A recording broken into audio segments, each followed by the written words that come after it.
Now the people on the online, you can see my beautiful face. Thank you. Thank you, brother. Y'all been missing out this whole time. With that said, it was planned. Because so often we're told that this stuff is just consequential, like stuff just happens, like Rosa Parks. It's just no, it was planned. It was planned. And I think if we can leave here tonight with anything else, we need to be making plans. How do you defeat the ugly racism that has reared its head in this country? How do you do that? Because it's not enough to sit back and listen to Rachel Maddow and to swear at the TV and to curse. It's not enough to do a tweet or to wear a t-shirt. It's work. And it takes work. And there's work for each of us to do. So as the kids tell me, Mr. Ward, get in where you can fit in. Someone tell you, get in where you fit in. Everyone has a part to play. Everyone is valuable in this journey. So tonight we're going to hear from the DC historian, Mr. C.R. Gibbs. Can you please wave your hand, sir, so they can see your beautiful face as well? This is my brother right here. He's the author and co-author of 6 books and a free national and international lecture on an array of historical topics. He has appeared several times in the History Channel and French and Belgian television.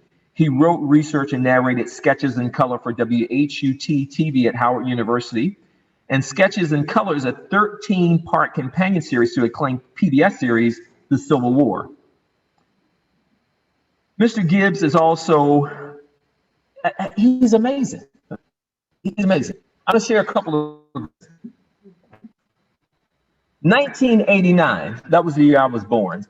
He founded the African American History and Culture Lecture Series, whose scholars provide free presentations at libraries, churches, and other locations in the Washington and Baltimore area. He's been doing this work for a while. 1907, he led 26 people across the African continent. He won the 2008 Award for Excellence in Historic Preservation and Public Education that's given annually by the mayor here in DC. Also in 2009, the Congressional Black Caucus Veterans Brain Trust honored him for 3 decades of articles, exhibits, and presentations on the military heritage of Africans and African Americans. In 2011, he provided historical commentary for the USA Today, USA TV Channel 9's coverage of the dedication of the King Memorial right down the street. In February 2013, he appeared in the PBS documentary, Meet Me at Equality, on the 1963 March on Washington. That same year, Gibbs also spoke at the annual observance of the International Emancipation Day in Toronto, Canada. In 2014, the National Civil War Project featured Gibbs as a speaker at an event sponsored by Arena Stage in our neighborhood and George Washington University. Also in 2014, the Washington Informer newspaper chose Gibbs as one of the 50 most influential people in Washington, D.C. The list goes on and on. You didn't come to hear me talk about him. Let's hear him talk. So let's wave your hands if you're online. The people in here, clap. Let's clap it up for Mr. Gibbs. I'm going to take my seat and sir, do your thing. Thank you so much. Thank you, Brother Ward. Appreciate it.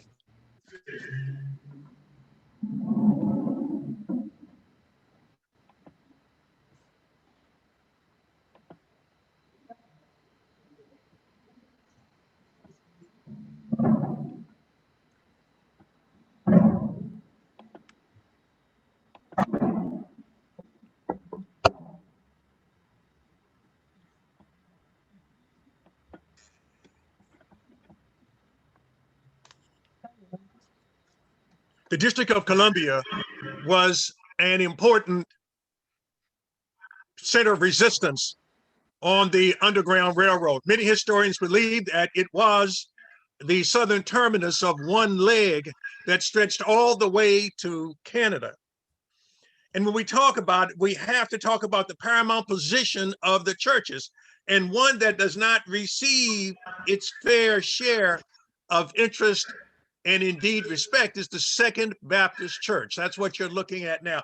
Founded in 1848, this African-American institution has been in its present location since 1856, right at 816 3rd Street Northwest. right off of 3rd and Massachusetts Avenue. Among the people that we know that were tied in with the congregation's efforts to support the Underground Railroad were William Bush and Lucinda Clark Bush. And Lucinda played a role in the Pearl escape. I'm not going to get into that because you're going to hear from one of the descendants of one of the passengers. But it's important that you again understand that the African American church was the first social institution owned and controlled by Black folk in this country, and they could not do anything else but fight the horrible vagaries of slavery. One of the pastors of the Second Baptist Church, a man who founded churches in Georgetown as well as played a key role in Second Baptist, was Reverend Sandy Alexander. Sandy Alexander. But he had played a role in the establishment of 4 other churches. So here was a man who was a steam engine in trousers. He was constantly on the go, building edifices that would support resistance efforts in the community. Another that had its own links to Second Baptist. In fact, some folks say that Second Baptist came out of the 19th Street Baptist Church. It's not well known that the 19th Street Baptist Church was founded in Foggy Bottom, was a stop on the Underground Railroad, and did not move to 16th Street until 1975. So where it became the 19th Street Baptist Church on 16th Street. But the history of the church in Foggy Bottom, the risks that each of its pastors took, the toll that this dangerous enterprise took on its members has not been properly heralded. DC seemed to be, for many Black folk, the chosen destination. Here we have a look at an actual reward poster with not just simply one person on it, ladies and gentlemen, but as you see, mulatto woman Maria, Negro boy Dow, Negro boy Lim, Negro boy Bill, Negro boy Ben, Negro man Adam. Everybody was attracted to the flame of freedom. No one wanted to spend their lives in bondage. And the insidious thing, one of the things that Brother Ward took pains to point out, is that they wanted you to think that it was something that no thought was given to, that no organization was provided. In fact, they even got scientists to come up with a name for this disease of running away. They called it drapetomania, the disease of running away, as if we could not tell the difference between liberty and oppression. A man who was related to the Bushes and would have his own heralded career on the Underground Railroad was a man that drove a hackney coach in the nation's capital. He was William Bush was his uncle, and his name was Leonard Grimes. Leonard Grimes. And this man, who, along with the Bushes, had to leave DC. Such was their reputation, so feared was their efficiency, that ultimately the town became too hot for them. But if you ever have a moment, if you're down near the campus of George Washington University, I'd like you to go to the corner of 22nd and 8th Streets Northwest. And right before you step in the Bushes, right off the corner, the university has acknowledged Leonard A. Grimes and his house and his operation as a central cog in the wheel of the DC Underground Railroad. But it was not simply a game. We can't afford to call it a game. In this extraordinary account from Tales of the Underground Railroad by Eber Pettit, it is a description of the torture that one Black man was subjected to in order to gain information on DC's Underground Railroad. If we have any Westerns fans, if you ever, can you imagine being tortured in a blacksmith shop? when every tool can be turned against the soft flesh of the human body.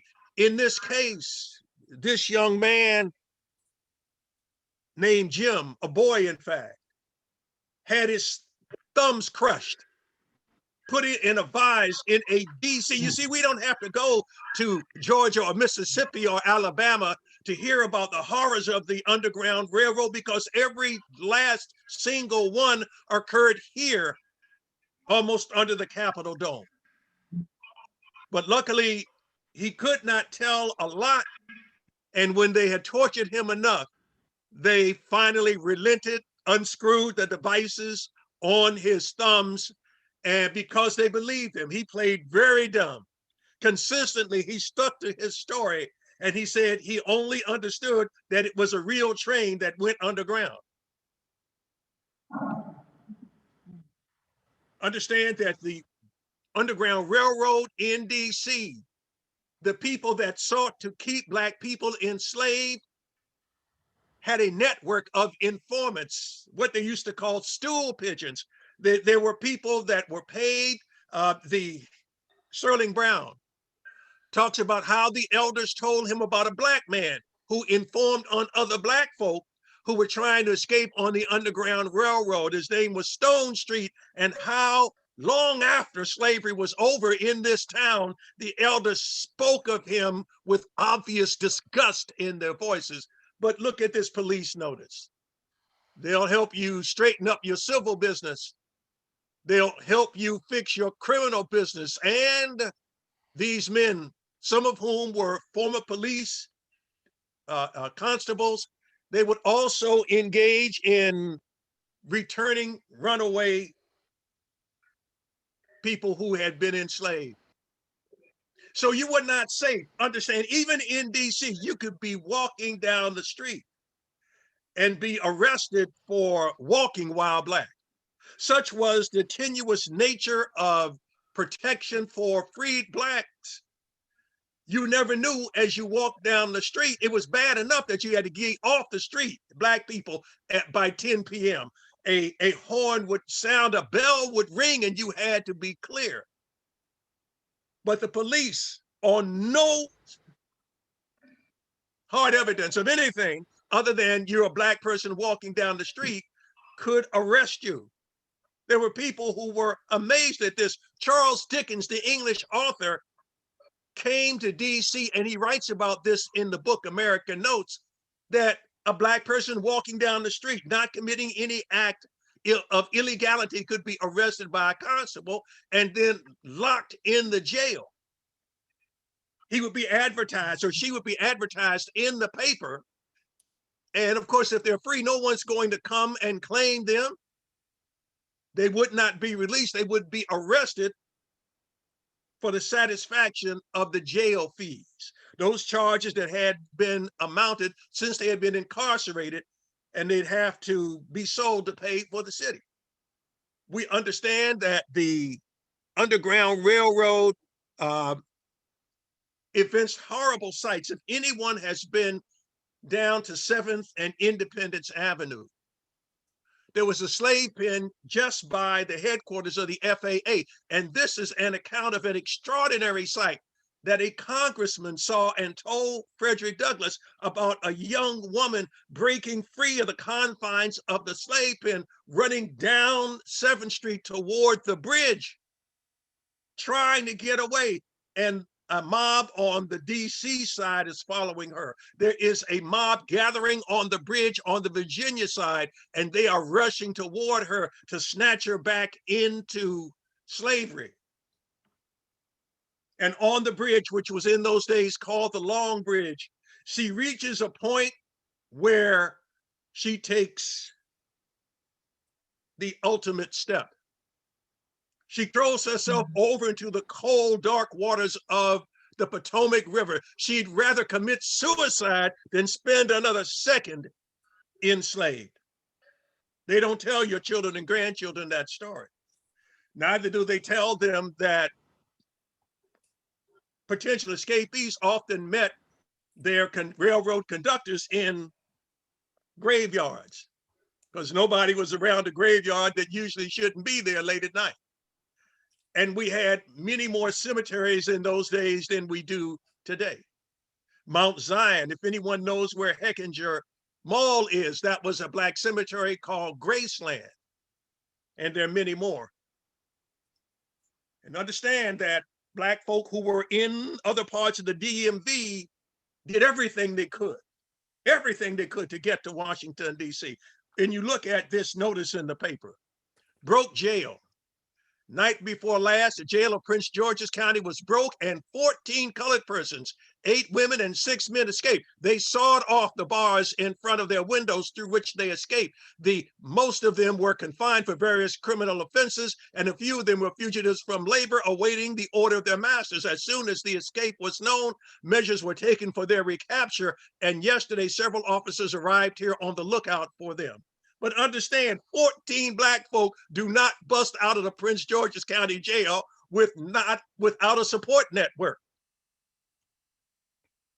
So when Brother Ward tells you there was organization, there was planning, despite the lies and dissembling of the pro-slavery advocates.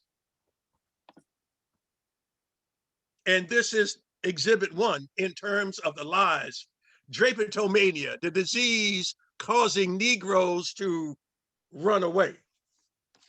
If you can believe, they had to explain it because they're telling the world that enslaved Black folk are happy dancing darkies, that they don't have a care in the world, that they're incapable of planning, that they cannot make the distinction between slavery and freedom. Now, they predicted a number of other diseases like diaesthesia, Ethiopica, or hebetude of the mind. And that is when you put Spiders and Master's buttermilk or ground glass in his favorite drink. And interestingly enough, the man who prescribed these diseases, Dr. Samuel Cartwright, had one solution, one remedy, and that was for the freedom-seeking Black folk to be soundly whipped. DC, some people say not only back then, but now it's a dangerous place for Black folk. This is a story about Black folk who were kidnapped from Washington. I know that some of you are aware of the story of Solomon Northup, but he wasn't the only one. He was not the only one, far from it. It got to be so bad that a couple of northern states enacted personal liberty laws to attempt to protect Black people when they came to the district from being kidnapped and sold into slavery. This is the obituary of Albert Bolden, another Black preacher who played a role in the founding of the Third Baptist Church. And he was extremely active in the Underground Railroad in the days when the church was in how can I put this gently, an area off of New York Avenue called the Slashes. There's no such thing as an even street. There were holes and sinkholes, and the terrain was anything but flat and comfortable.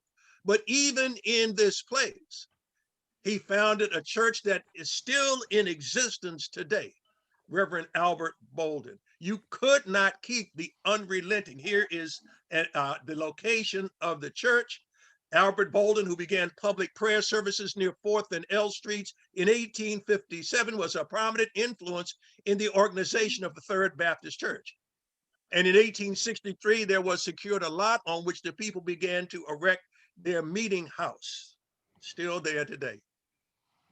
This was not an enterprise where it was confined just to men, but no, women as well. And we see here a Underground Railroad, if you will, an advertisement where the slave owners are seeking a Negro woman named Daphne, Black of middle height, rather corpulent, wife to a noted brickmaker named Bill Slaughter, has been for several days skulking about Georgetown. She was bought of Mrs. French's estate. I will pay $5 and all necessary expenses incurred for her apprehension and delivered to me near the White House. Dr. Thomas Ewell was a physician who lived on Lafayette Square. And when he was not ministering to his sick patients, he was a slave dealer on the side. And oftentimes you'll see in these ads that Black people were lurking or skulking. Call it what you will. It was planning and carrying out the desire to be free. This is another description about a man who came into the area and became so enmeshed in the activities of the Underground Railroad that he began to travel through the area enlisting other people to help. $100 reward, ran away, Negro boy Robert Porter, age 19, heavy, stoutly made, dark chestnut complexion, rather sullen countenance. Well, what happened to the happy, dancing, always smiling slave? I believe he entered the city on Washington on Sunday evening, the 20th instant. He has changed his dress, probably except his boots, which were new and heavy. You know, in Drapetomania, when we were suffering from it, we just simply popped up and ran off. But it seems clear that this young man, again, had planned his escape. Or how about this one? $300 reward.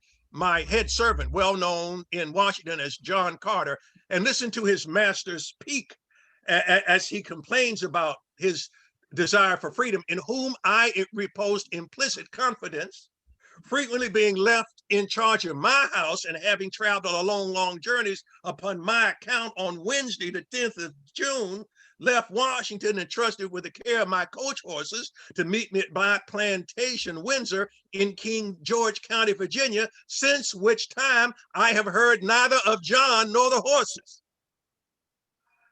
No, John Carter was not going to walk to freedom. He took his master's best coach and 4 horses. And note, if you will, it says that additional reward in proportion to trouble, right at the bottom, will be given should the thief or thieves and horses be brought from Pennsylvania or Ohio. Just shows you how much they had fooled Benjamin Ogle Taylor. You see, I showed this at the DC National Guard Armory many years ago, and there was a descendant of John Carter in the audience. He was an officer in the District of Columbia National Guard.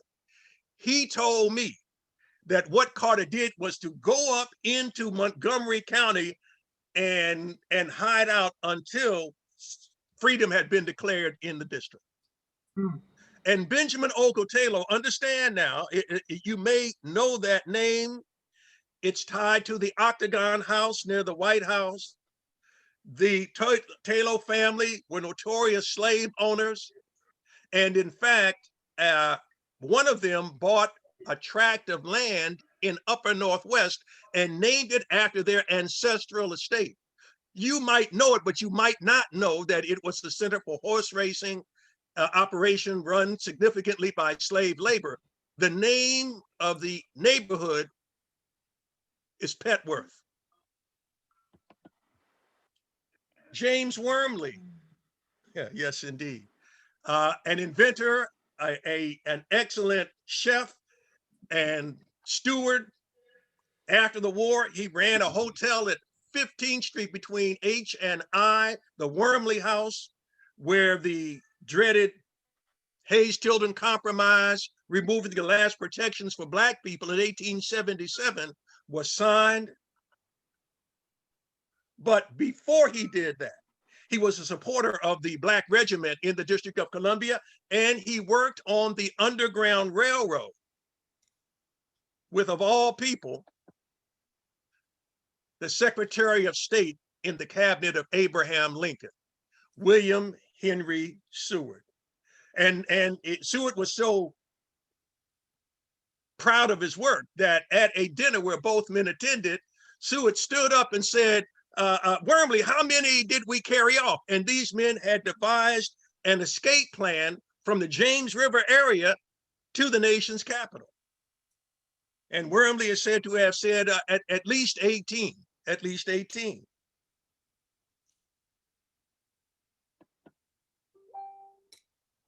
Absconded from Georgetown, $150 reward where he was bound to a blacksmith, a Negro man named Sam, about 24 years old, 5 feet 10 inches, slender, very black, oval face, a scar over one eye. Generally stands with 1 foot forward and seems to drag his feet. He is a good blacksmith and will probably endeavor to hire as a free man. Don't ever tell your friends that Black people don't stick together. We would never have had the success we had with all of its dangers, with all of its suffering on the Underground Railroad, had not Black people stuck together. And he is well known to most of the stage drivers as the man with whom he lived did all of the work for Mr. Crawford's Tavern. Listen to this itinerary. He went away 5th July last and was apprehended at McCoy's between this and Baltimore, but escaped the same night. He was seen again and taken at Gunpowder Ferry between Baltimore and Susquehanna. Oh, folks, he's moving north, mile by mile, danger by danger. He's moving north about the last of October, but escaped again. He's already escaped at least twice inside the clutches of the bounty hunters and posses that they organized to come out and get them. If you think I'm making this up, one day when you have the time, one other place for you to visit, right at Georgia Avenue and Eastern Avenue at Jessup Blair Park, pull over at the curb and look for a wayside historical exhibit of one of the most incredible episodes in the history of the Underground Railroad. How a white abolitionist was heading up a carriage, trundling out of the district when he was met right there at the district line, and so filled with bloodlust was his posse. They stabbed the coach, they shot into it. They had to bring the 2 Black passengers back. These were not field hands, these were the valets of 2 of the most powerful senators from the state of Georgia, and they were giving truth to the lie that they were happy. No, even coddled, that some might say, even given the best opportunities, they wanted freedom and were willing to risk their lives for it. So perhaps if you have a moment, if you're on Georgia Avenue or if you're at Eastern Avenue, take that turn and park by Jessup Blair Park and look for the sign. My last example is a runaway notice from an institution still active in Georgetown today. Back then it was known as Georgetown College. Today it's Georgetown University. For there are slave graveyards. Not all enslaved people were sent by the Jesuits from the Jesuit farms in Southern Maryland to Louisiana. And here is one man who was able to escape, at least for a time, in 1814, we believe. Was he trying to get down to the bottom of the hill to get away at the Potomac, like some of the members of Mount Zion? We don't know. The Potomac was an artery of freedom. Robert Brown rode his horse across the Potomac River on Christmas Eve night in 1856, and then rode 40 miles to freedom. There was a Black ferryman on the Susquehanna path across the Potomac in 1844, and he was arrested and sentenced to 3 years in jail for his activities. So I share these things with you this evening to give you more substantive information about the general history of the Underground Railroad. I, like you, will sit in silence and respect when Dawn Young comes in, but I want to leave you with one final observation by Frederick Douglass. No man can tell the intense agony which is felt by the slave when wavering on the point of making his escape. All that he has is at stake, and even that which he has not is at stake also. The life which he has may be lost, and the liberty he seeks may not be gained. The ultimate risk for the ultimate prize. Thank you very much.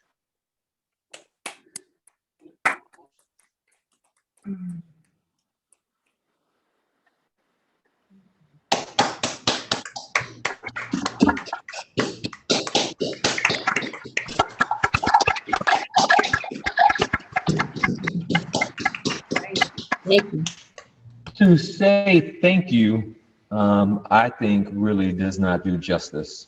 What I would like to say is, I wish you long life so you can continue telling these stories and teaching folk what they do not know. My grandmama used to tell me that a man without history, without knowledge of his history, is like a tree without his roots.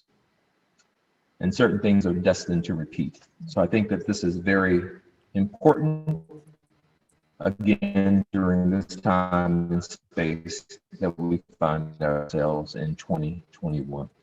So, brother, thank you. And if all of you online, you move your hands again for Brother Gibbs, and all of you here in Brother Gibbs. We now have a very special guest, Miss Dawn Young. And I think everyone's special, obviously. But what makes Dawn even more special is that she is a descendant of the Edmondson family, who were some of the Africans that had been enslaved and tried to escape on Pearl. Amazing. She received her bachelor's degree from Wellesley College, and she received an MBA in international business from the Bonn University. About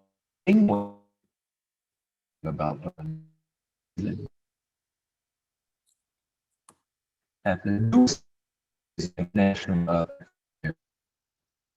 that's quite enviable, because I think that that's just an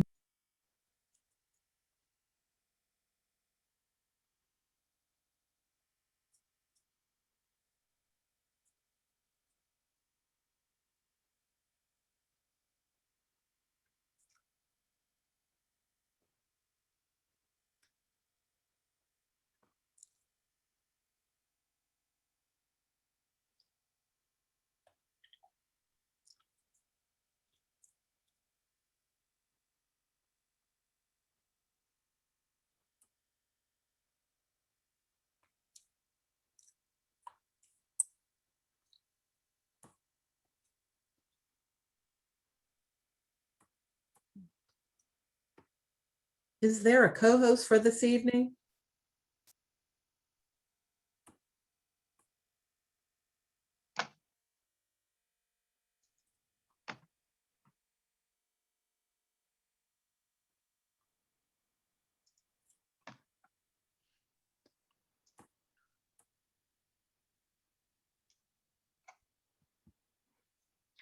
Let's see. There we go.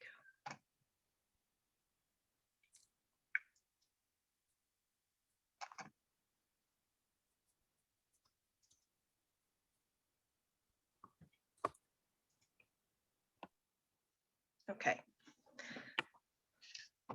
Hi, can everyone hear me? Yes. Yeah. Okay, yes. Perfect. Yes. Okay, so my name is Dawn Young. I was born in Washington, D.C., and I grew up in Montgomery County, Maryland, and I live in Rockville, Maryland, and I went to Richard Montgomery High School, then to Wellesley College, and then to Bonn University in Australia, of all places, to get my international business degree. And I am a freelance marketer. I thought maybe you all didn't hear him, so I was just repeating it before I began.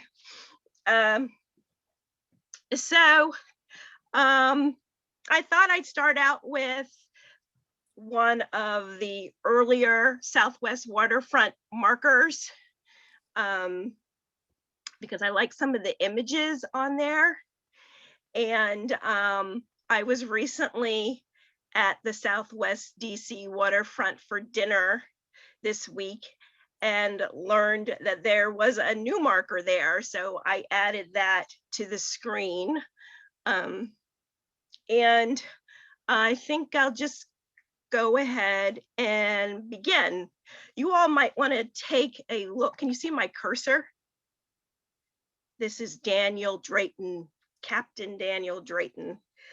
And I'm gonna hone in on this image in a minute and this image in a minute.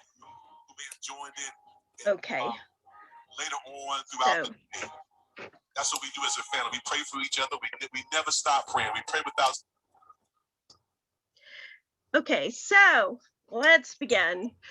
So 6 of my Edmondson family members, 2 sisters named Mary, who was 15, and Emily, who was 13, and their 4 brothers, older brothers, names Richard, John, Ephraim, and Samuel.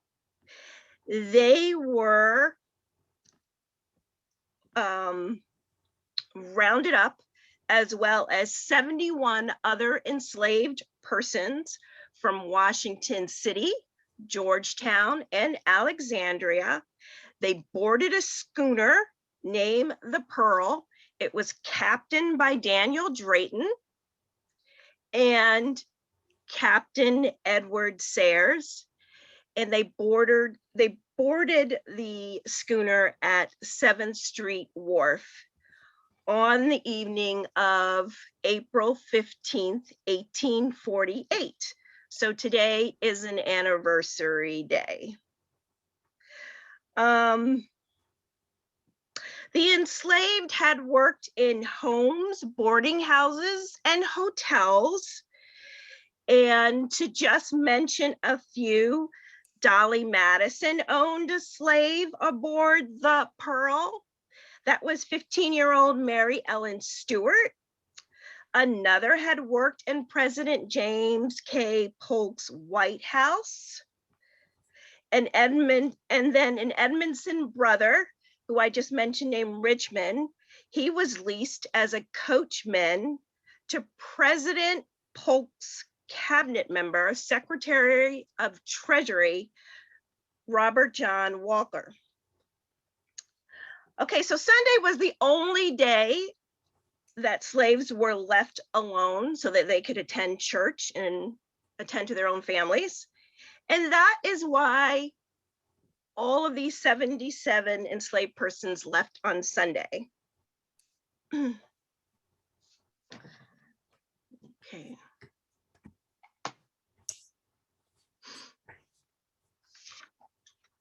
All right. So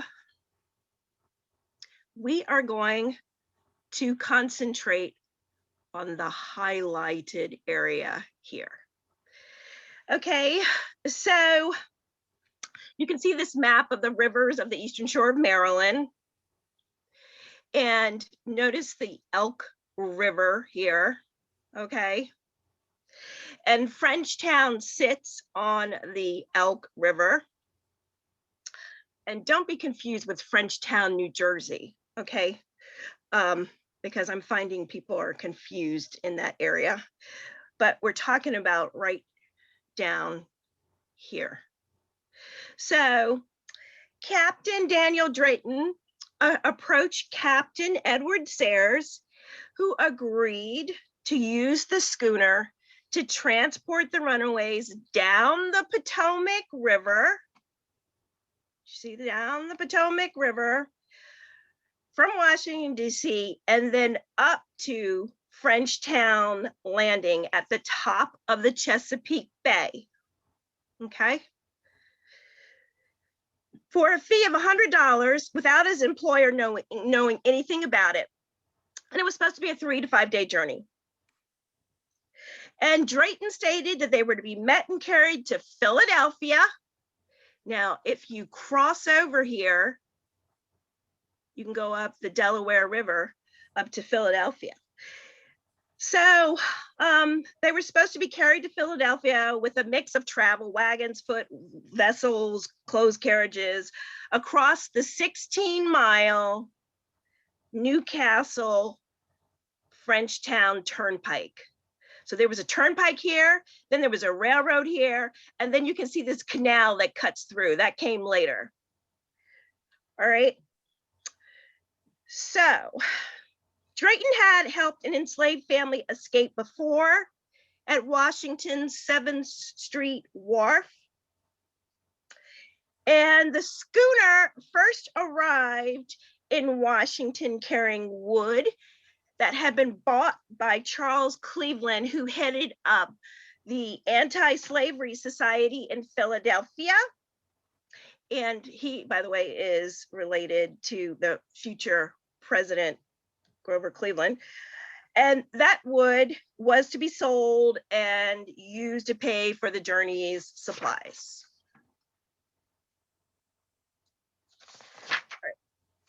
So this is a rare daguerreotype, and you see Frederick Douglass here, and he's chairman of this 1850 Fugitive Slave Law Convention that's taking place in Casanova, New York. And this daguerreotype you'll find in the National Museum of African American History and Culture, where I'm a docent. It's in the Slavery to Freedom exhibit, and it's on loan from the Getty Museum. So behind Douglass are the two Edmondson sisters, and they're in shawls. Mary is taller than Emily. So Emily's 13 and Mary's 15. And they are flanking, anybody recognize him? Gerrit Smith, right in the middle there. And he was a wealthy New York abolitionist, and he had contributed greatly to abolitionist causes. And there's reason to think that he may have funded the Pearl escape. Okay, so next to Frederick Douglass, it is thought that this might be Theodosia Gilbert and the 31-year-old fiance of William Chaplin. And William Chaplin was an agent of the New York Anti-Slavery Society, and he had grown impatient. And in January of 1848, he had hinted in the Albany Patriot that the Underground Railroad cell in Washington would be stepping up its activities, and something big was in the works. And he reported that if we cannot summon virtue and manliness enough among our people to cleanse this district from the foul practices of oppression, nature is likely to take the work into her own hands at last. So Chaplin alerted Gerrit Smith on March 25th. Remember, the date is April 15th that this all occurred, that 75, 76, 77 enslaved Washingtonians were ready to escape, and that he was expecting the arrival of a vessel from Philadelphia that could carry the runaways. All right, I'll just mention also that Theodosia at this convention was probably calling for the release of her fiance Chaplin from jail, and he had been arrested not because of the unsuccess of the Pearl escape, but later in 1850, he had been jailed for trying to help two more enslaved persons escape to freedom, but a sheriff caught up with him, and this was outside the Blair Jessup House in Silver Spring. He was jailed. All right, let's move on. All right. The plan's organizers had hoped the escape would capture the public's attention, re-energize the abolitionist movement, and convince Congress to end slavery in the Capitol. There was an oncoming of a squall, and that required the Pearl to drop anchor at Point Lookout, Creek, and Cornfield Harbor. And this marker you will find there. Now, Francis Dodge Jr.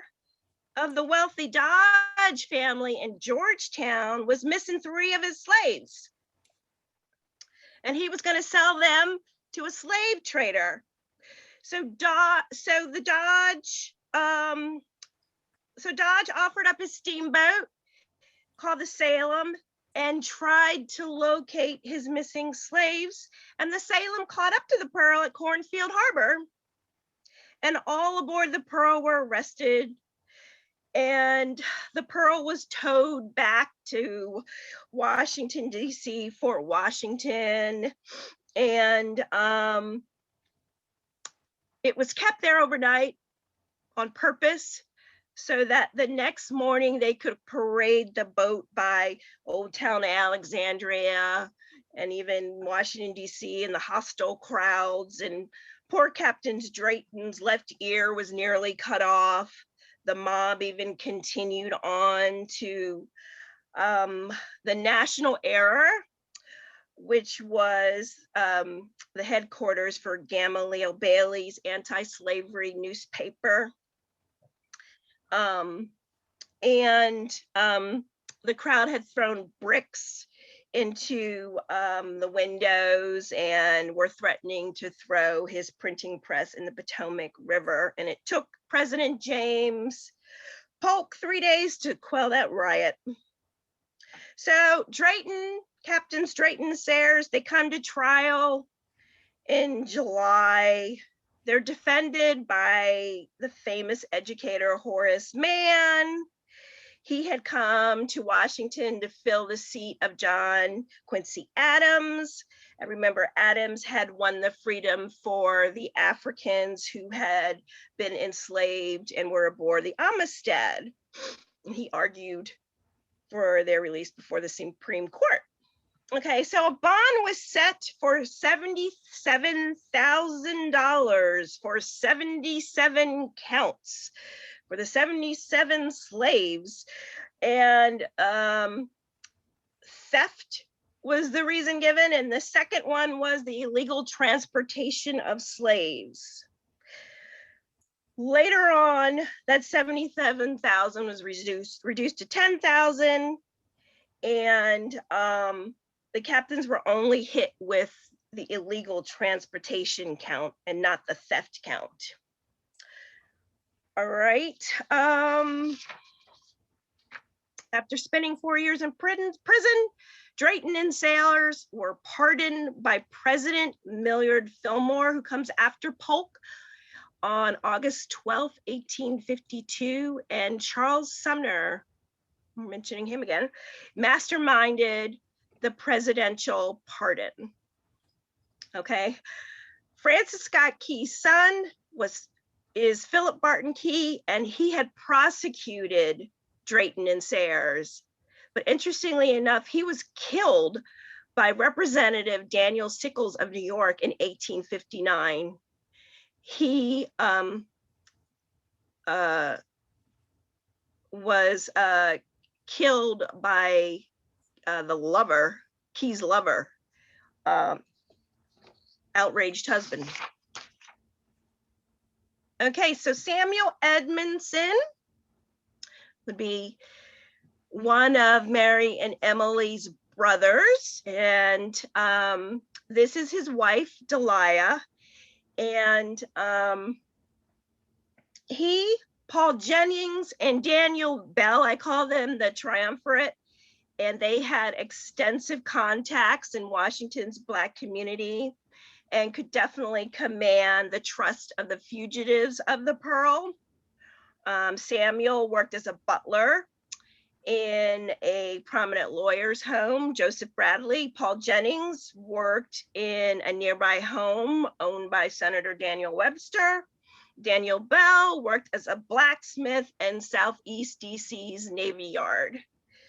Paul Jennings, though, and Daniel Bell, they were free. They didn't board the Pearl. Jennings had been set free by Senator Daniel Webster, for $120 on the condition that he would repay his purchase price at $8 a month. And Daniel Bell was not on the Pearl, but he made arrangements with the Underground Railroad cell in Washington, D.C. to board his family. And he had been in talks with Chaplin, and Chaplin had written about their desperate case. Bell and his family were supposed to have been set free by their master on his deathbed, but the heirs endeavored to break the will by saying that the master was not of sound mind. But the Bell family did live some years as free people until the magistrate died who knew the competence of the master in question. I'm going to mention one more person, Thomas Duckett, who did not board the Pearl, but he funded his wife's passage. So he's another funder of the Pearl. And his story is not pretty, what happened, because, you know, the Pearl failed and the escape failed. His owner had found out that Duckett had known about the escape in advance. So he brought Duckett into Washington from Maryland to sell him to a slave trader. Right, this is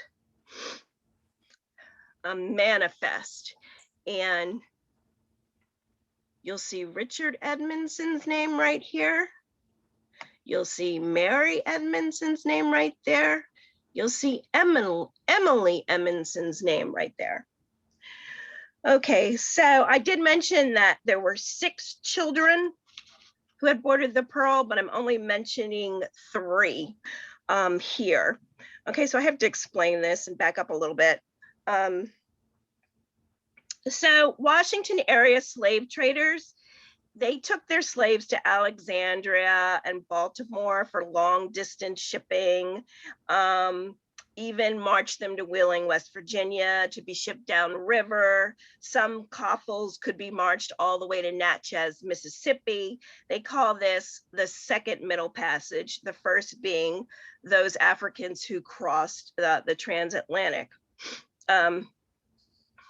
But we're talking about the beginning, we're talking about the domestic slave trade. And remember, it's going on because there isn't as much of a need for labor in the tobacco farms in Maryland. So folks get sold south. So anyway, Brune, Joseph Brune, he had been in the slave trading business since 1840. He had partnered with another guy named Henry Hill, and they formed Brune and Hill, and their slave pen still stands in Alexandria, Virginia, and it's on the National Register of Historic Places. You'll find it on Duke Street. And I don't want you to confuse that with Franklin and Armfield slave pen. That's on the same street, but down the street from Brune's pen. Right now, an architectural firms in Brune's pen.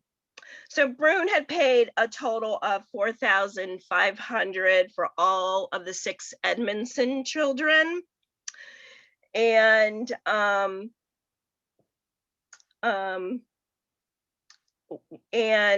Brune had owned a slave pen in New Orleans, and he planned to sell the Edmondsons to New Orleans. So he sailed there, and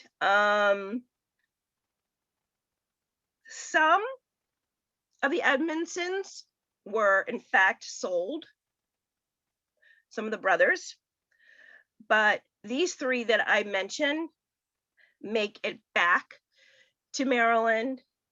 And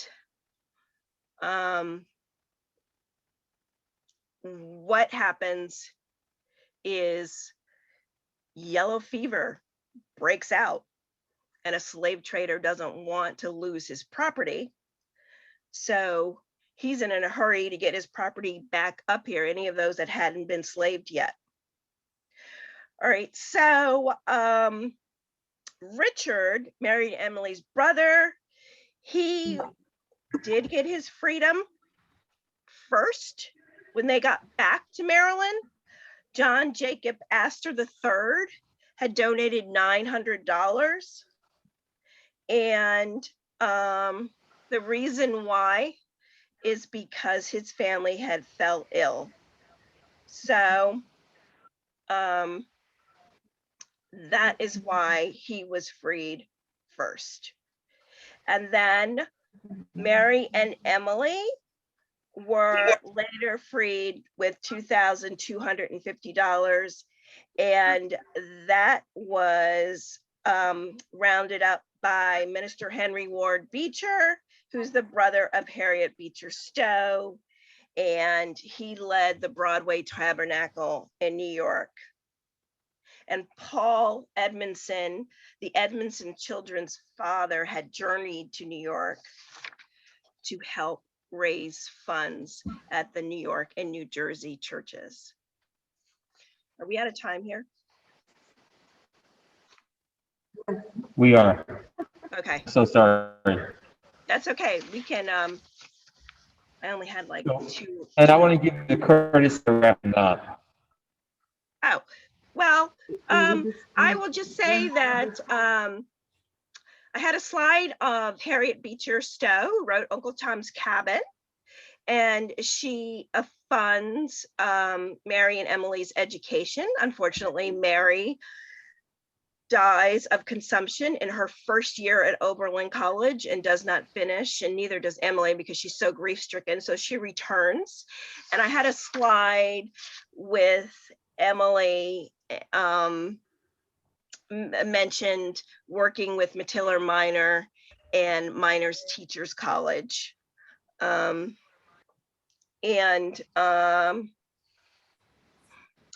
Miners Teachers College was a training school for Black teachers for over 70 years. The location changed many a time. It became part of DC Public Schools. And then it was actually merged in with Wilson Teachers College, which had served only white students, and it became DC Teachers College. So that essentially was it. And I had one slide on my ancestors so you could know who I was coming from. And that is, I'm just going to mention that I'm the great granddaughter of John and Elizabeth Brent. And Elizabeth Edmondson married John Brent. She was the oldest sister and she was not on the Pearl. John was a pretty industrious guy, and he had purchased his own freedom, his father's freedom, and then his fiance's freedom. And some of the other sisters too, who were older, were not on the Pearl because they had been helped by supporters and their husbands too. That is essentially it. And if you want to learn more, you can go to a couple of resources. There's Mary Kay Rick. Dawn, I'm sorry. Yeah. Dawn, I'm very sorry to interrupt. We've exceeded our time right now by about 10 minutes. There are a couple of people who have some really great questions, and I really apologize. We're not going to be able to get to the questions. And again, I think that this needs to be an ongoing conversation because I feel like I'm rushing you to share history when we need this history. But we have another part of the program right now, and what we plan to do is we're going to leave the Westminster facility. We're going to walk over to Duck Pond, and we're going to honor those 77 people, including your ancestors, with the green flowers that sort of mark the occasion. So what we're going to do is ask everyone here to pair up. You're going to follow the processional with Reverend Ruth and the other folks, and we're going to head over to the Duck Pond now. On behalf of the entire Pearl committee, I want to thank all of those Zoom call tonight. We will make sure that this recording is posted on the Westminster's website, so you will have access to it and you can share it with other people. Only 100 people that were allowed on the Zoom, and I've gotten texts from some different people who wanted to watch it. So we'll make sure that they can get a chance to see that. So I want to thank all of you again for joining us. I am really grateful for our two speakers for joining us tonight, because I think that you